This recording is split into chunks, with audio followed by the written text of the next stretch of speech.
All right, hello everyone. This is a short little video to explain to my players how to use the Charactermancer for the first time.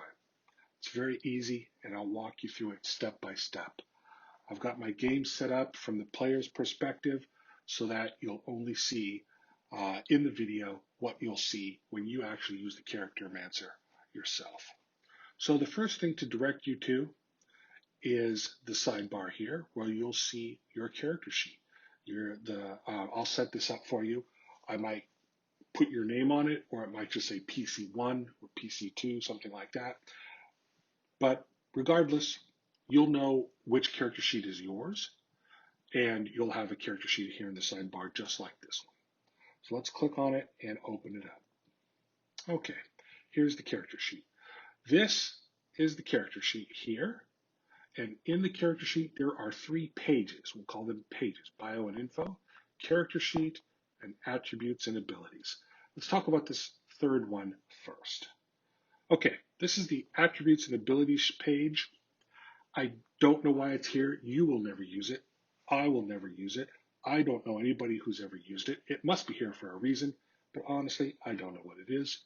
We only talked about it first, so we can get it out of the way and ignore it for the rest of our time using Roll20. Let's move on to the bio and info page. This is the public face of your character. Your character is blank, so public face is blank right now. But eventually, this will have a picture of your character, any bio you want to write on your appearance or history. Your token will be attached, and you'll be able to edit all this yourself right up here using the edit button, but we'll go through that later. The most important part of the character sheet is the page called Character Sheet. And let's click on that now. All right, this brings up the Charactermancer dialog. So here we have the option to use the Charactermancer, create an NPC, or edit the sheet directly. Edit the sheet directly is useful if, say, you made your character on D&D Beyond, and now you're just going to cut and paste. That can be fine. However, I really do prefer to use the Charactermancer because when you do, it sets everything up about your character, your features and traits, all that stuff. It sets it all up in the same way on every sheet. So it's a lot easier for me later to go back, open your sheet, find something, because everybody's sheet is laid out the same. If you cut and paste it, you might do it differently, and then I'll be hunting around for stuff. I might not be able to find what I need. So, and of course, you won't be creating an NPC because you're not the DM. So we're going to use the Charactermancer. All right, so here is the Charactermancer, and we've got these tabs up at the top. Now, notice how when I mouse over each of these tabs, they turn red. This is a common thing in all of Roll20, but especially your character sheet. You're going to notice that some things, when you mouse over them, they turn red. That means it's clickable. Other things, when you mouse over them, they don't turn any color. That means that it's just text.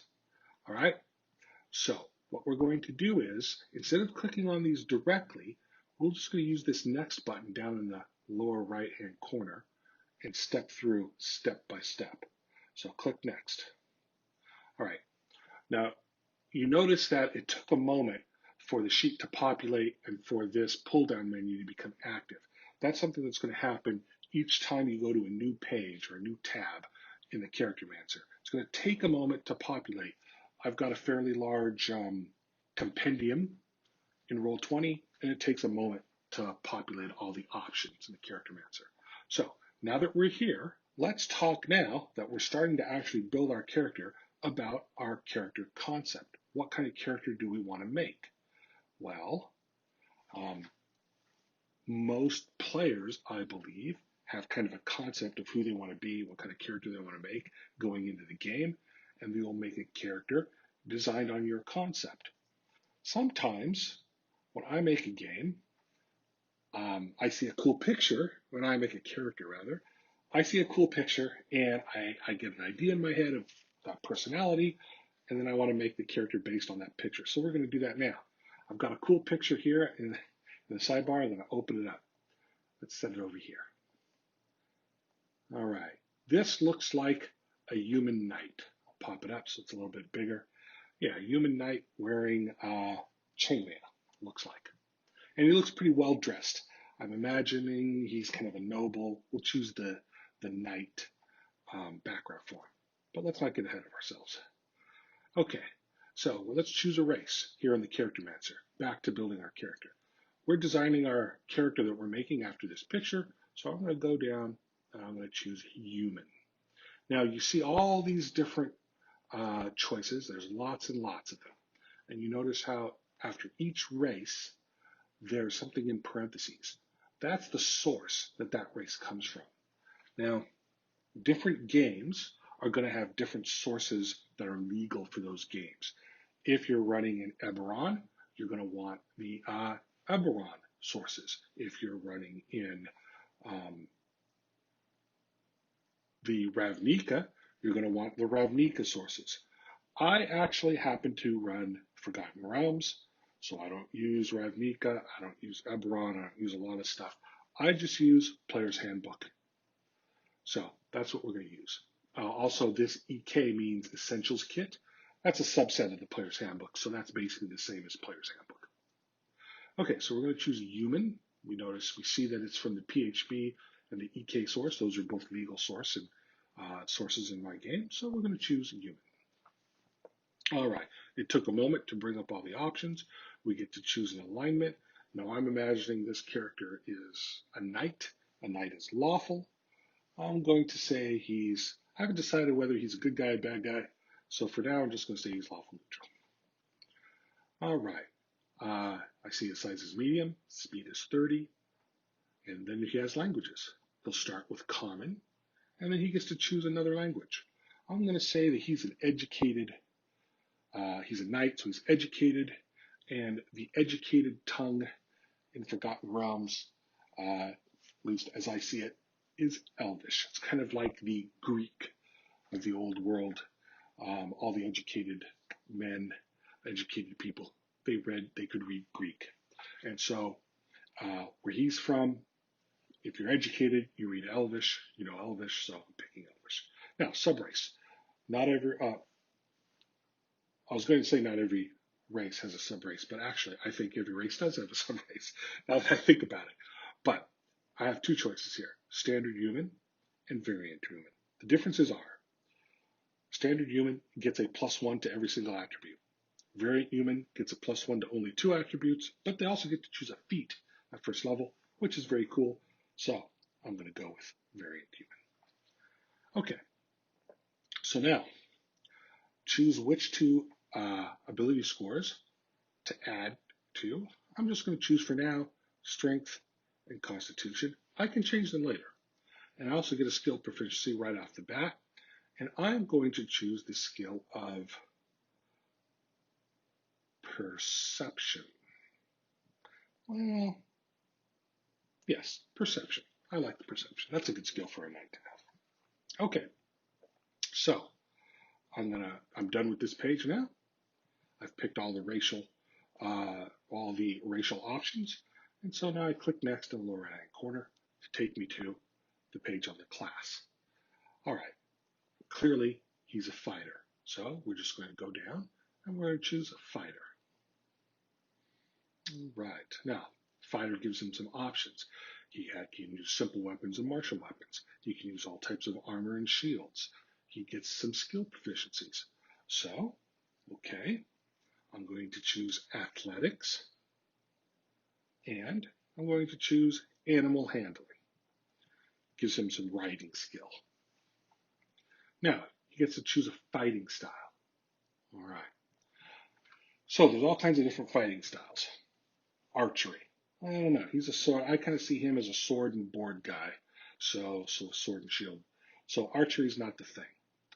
So also, I don't see him as a big polearm guy, great weapon fighting, or two-handed sword. I don't see him as a two-weapon fighter, dual wielding. Nah. And I don't see him as a protection fighter. He's not a paladin. So I'm going to say that probably I'm looking at his face. He's got a kind of a knit furrowed brow. I'm going to say he's a little aggressive, so let's go with the dueling style. The dueling style gives him +2 bonus to damage when he's wielding a melee weapon in one hand and has no other weapons equipped. That's good. That means he can have a shield in one hand, a sword in the other, and use his dueling style. Excellent. Okay, this just details other things that the fighter class gives you. We're done now with this page. Let us go to the next tab, clicking Next. All right, ability score method. So this gives you some options for creating your stats. Standard array. The standard array is these numbers: 8, 10, 12, 13, 14, and 15. You just assign them wherever you want. It's the standard array. The other options are roll for stats, roll 4d6, keep the best 3. That's right there, 4d6, drop the lowest. Point buy, which is a method where you get 27 points, and then you can just buy certain scores until you run out of points. All right, and then custom is essentially you just plug the numbers in. You've generated them somewhere else or whatever, and you're just plugging the numbers in. Okay, so here's how we're going to do it. This is what I do for my games. And if you're watching this, you're probably playing in one of my games. So the method I use is you roll 4d6, drop the lowest to generate a set of stats. However, if you don't like those stats, you can always default to just taking the standard array. Okay? The reason I do this is because I feel like rolling your stats is part of D&D. It's been a part of D&D since the 70s, and it's an important part of D&D today, and I just feel like it's not D&D unless you roll for stats. Then again, I don't want anybody to be stuck with like really, really terrible stats, so we've got an out. You roll for stats. If they're good, you keep them. If they're not so good, you just take the standard array. I think it's fair. That's what I use. So here we go. We're going to roll for stats. So as you see, I can mouse over this, and it turns red. That means I can click on it. Let's go. Boom. Okay. So here I've got a set of stats. And they're pretty good. What do you think? You think they're better than the standard array? You've got a 16, you've got 2 14s, but you got a 7. You know what? I'm going to keep it. So here's what I'm going to do. We're going to take this 16 and put it in strength. We're going to take the 14. Actually, let's put the 13 into Constitution. Okay, because I know I'm going to get a +1, and that will make it a 14. Then we're going to take the 14 and put one 14 into Dexterity. We're going to put the other 14 into Charisma. Okay, because I want him to be somewhat charismatic, good at intimidation, good at persuasion, good at some deception, that kind of thing. Now, what am I going to do here? What's going to be his bad stat? Is it going to be wisdom, or is it going to be intelligence? Well, let's see.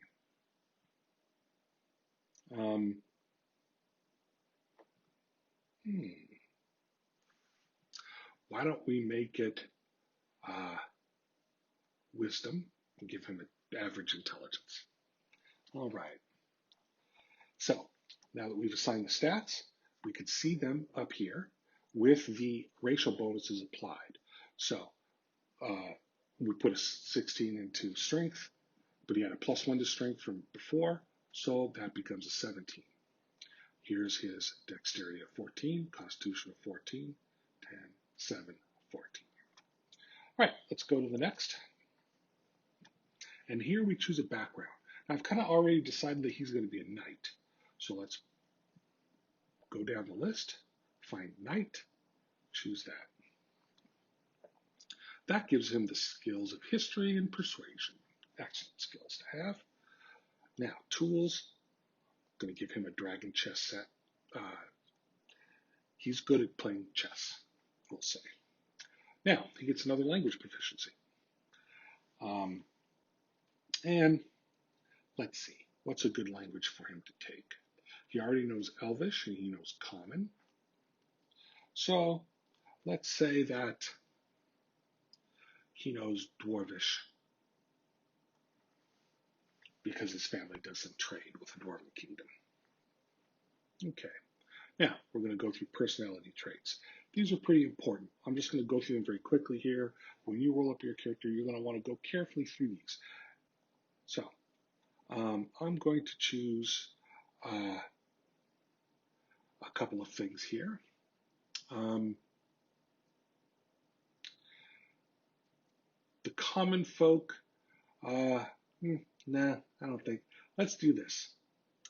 No one could doubt by my regal bearing I'm a cut above the unwashed masses, and I take great pains to always look my best and follow the latest fashions. He seems kind of a fashionable guy, so let's go with that.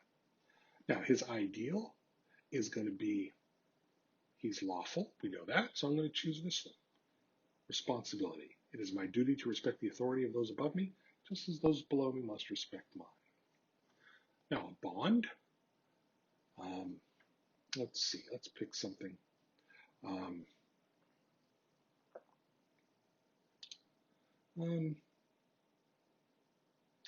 My loyalty to my sovereign is unwavering. Perfect. Flaw. Okay. Let's choose a good flaw. I like this one. I hide a truly scandalous secret that could ruin my family forever. Beautiful. Excellent. Now, we've gone through these choices, but keep in mind that these are completely customizable.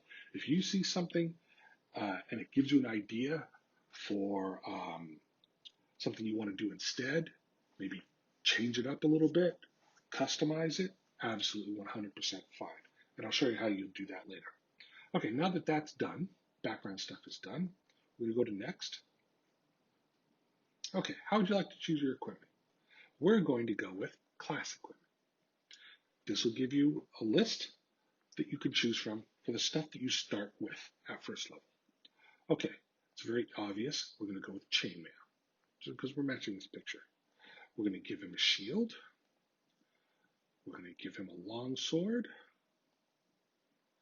And we're going to give him a light crossbow and an explorer's pack. Okay, he's already going to start with fine clothes, a signet ring, scroll of pedigree, and a purse.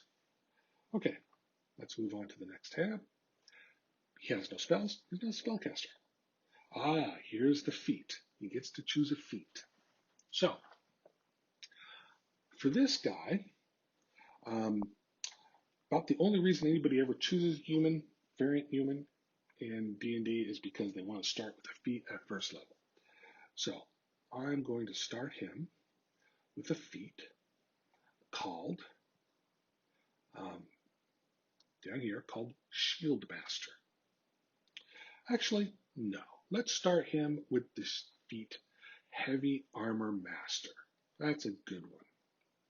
And the reason it's good is because, you see, it increased his strength by 1, and now his strength is 18. See, I'm not so crazy. Okay, here's what's great about Heavy Armor Master. Not only does it increase your strength by 1, but while you are wearing heavy armor, bludgeoning, piercing, and slashing damage that you take from non-magical weapons is reduced by 3. This is very important. This will help him survive in his first few levels. Okay, here we go. Now we're going to go to next. We're going to just fill in some stuff for his bio. I'm going to change his name to Magnus. His age, I'm going to call him 24. His height, let's call him, so let's say he's 5 foot, 11 inches tall, nearly 6 feet. Weight, 225. Eyes, let's give him green eyes and red hair and skin fair. just to match the picture. Okay, click Next, and now we get to review. This is an important moment. You go through here. If you see any text that's red, that means you made a mistake someplace. But none of the text is red, so we're good. And now we're going to apply changes. Give this a moment to calculate. And bang, our character sheet has filled out with all the information we need.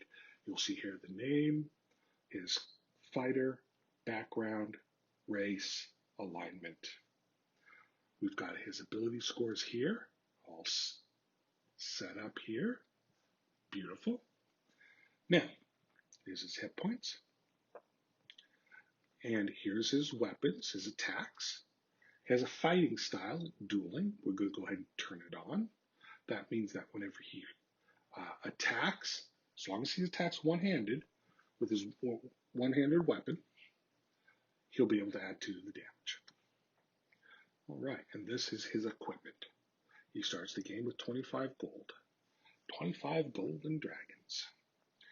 All right, and here is where you can find those personality traits, ideals, bonds, and flaws. So if you want to change them, customize them, custom design them to fit your image of the character or a specific background of a game, click on this cogwheel. Boom. And now you can type whatever you want in here. Okay, let's go over the character sheet a little bit. This is the core. You see it's red. And this is the core part of the sheet. And once again, anything that you mouse over that turns red means something you can click. You can make a strength check. These are saving throws, skill checks, that kind of thing. All right. Now, this tab inside the character sheet page is for his bio. Now, this is where you can write a little bit about appearance, write about his allies, organizations, features, traits, backstory, treasure. Any of that stuff is fully customizable. This bio, unlike the other bio and info page right here, this bio is private. Only you and the DM will see this. Now, this tab is for spells, but of course, he doesn't have any spells.